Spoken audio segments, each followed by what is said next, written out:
South East Radio's morning mix. South East Radio. Good morning, Alan. It's lovely to be here. Now, the Creative Hub, the Yes. Makers House, it's a while since I've been there, but I remember going there pre-Christmas on one occasion. I met these 10 wonderful women who were doing all sorts of creative things. And it's directly opposite. It's like an artistic hub because the Art Centre is directly opposite it. And then you have the National Opera House not far away from it. So it really is a creative hub, isn't Sure. it? Well, if you think of it like, say, from Selsker Abbey, Yeah. and then you come along the Art Centre, we have our beautiful library, then you have the Creative Hub, then you have the Opera Festival. It actually has been christened the cultural spine of the town. It's often referred to that during Opera Festival time. And are people free if you pop into Joanne's for a cup of tea? Is it possible to pop up the stairs then? Can you actually go in and visit it? Or Absolutely. Yeah. The magic of the makers of the Creative Hub, let's say, is that it's a little bit like a TARDIS, because our front entrance there opposite St. Iberius, right between Joanne's, is tiny, and it has this sort of awesome, wonderful yellow stairs luring you to come up, and it really is well worth it.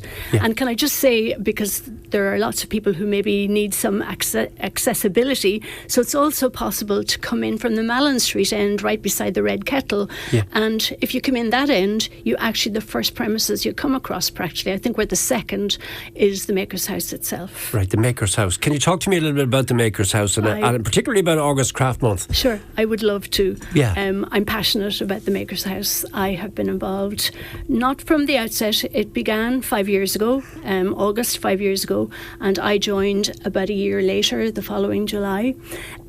We have been growing in strength in that time, and we are now 21 Wexford-based artists. Every single item of art or craft that you will find in the Makers House has been made by somebody who lives in the county. You want to mention all 21, don't you? I'd love to.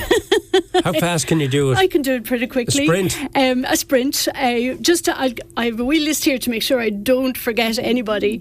You'll be in trouble if you do, mind you. Well, that's the thing, you see, and that's why it's important to have the notes just in case. But so basically, just to give you a quick whirl, because in my head I'm trying to visualise, if you come in our doors, who you'll see first. And the first person you see is John Holden.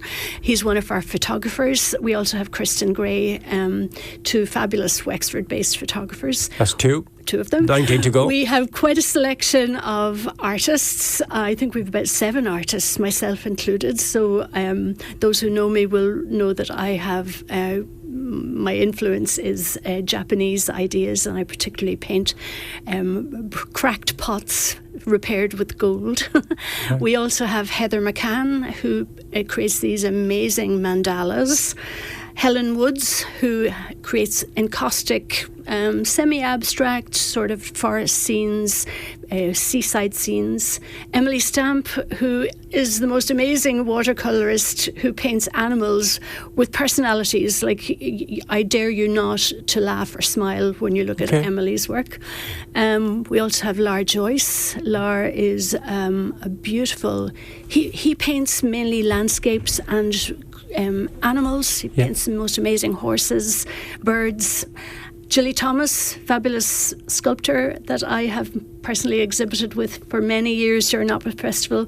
People will recognise the moniker Wallace and Thomas.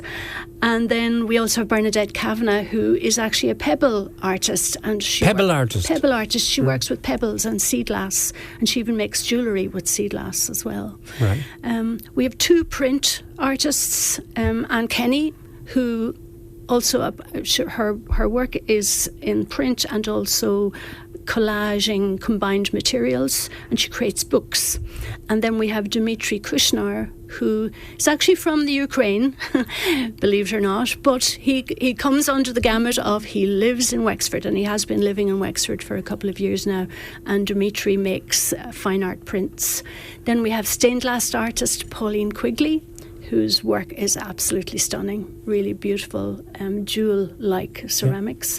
The ceramics then are Mairead Stafford from Ballyellen Pottery out there in Castlebridge. So You're nearly there, aren't you? We're nearly there. I've only a few more to go.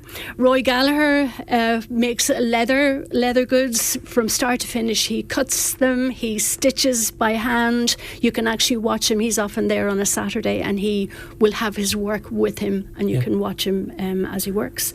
We've a number of textile artists. We've Joan Quigley, who creates these fabulous felted creatures using wool from her own sheep.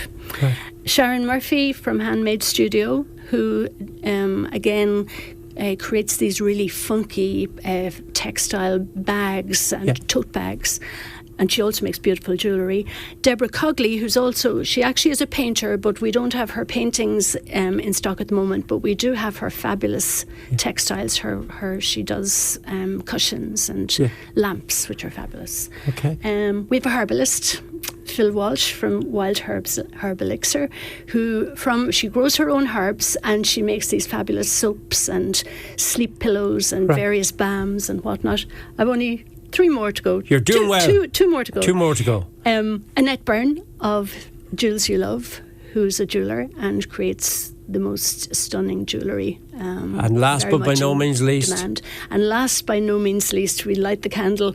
It's Linda Garnett from 3 Moon Candles, who creates these beautiful candles. Are they all working in the Makers House, or do they just display their wares in the Makers House? They display their wares in the Makers House. And the thing is, what I am so proud of, what we do in the Makers House, what makes us unique, I think, definitely in the county, whatever about even in the country, is that we run the space ourselves. So every single item you see has been made by an artist or a craftsperson who lives in Wexford, but you will also meet one of those makers anytime you come to visit us. Right. So they're on hand to show you what they do. And are there any workshops actually in the Yes, the centre? And this is the excitement of August Craft Month. Unfortunately, here we are at the end of the month telling you what a wonderful month we've had. But there's still a couple of days left, Sure, and there's still time to come in and meet the maker each day, but that is actually the ethos of the Makers House all year round. What happens if you want to be a maker, to turn that list from 21 to maybe 41? There could be people out there saying, oh God, I'd love to be part of that. We are always open to hear from people who want to get involved with us, and the main thing is that you do live in Wexford, or you're from Wexford. And you must really have embraced the whole Plein Air Art Festival, do you? The whole idea of that was wonderful to see people painting all over the place, all over the county. That's fabulous. Now that's a different. I know. It's a different organisation. The actual August Craft Month is an all Ireland endeavour, in the sense that Craft Northern Ireland and Cork Craft for years have been organising their own Craft Month in August, and about 3 years ago the Design Craft Council of Ireland came on board, and now it's become an all-Ireland. So hundreds and hundreds of events all I have to leave it there because I've got to go to New Ross now, because Connie Tantrum has some event taking place up there, and she's into her music. Definitely has music to be when it comes to music. Connie. So before we head to New Ross, where can people find out more information about this wonderful Makers House? Okay, we've got really active profiles on Instagram and Facebook, so please follow us there.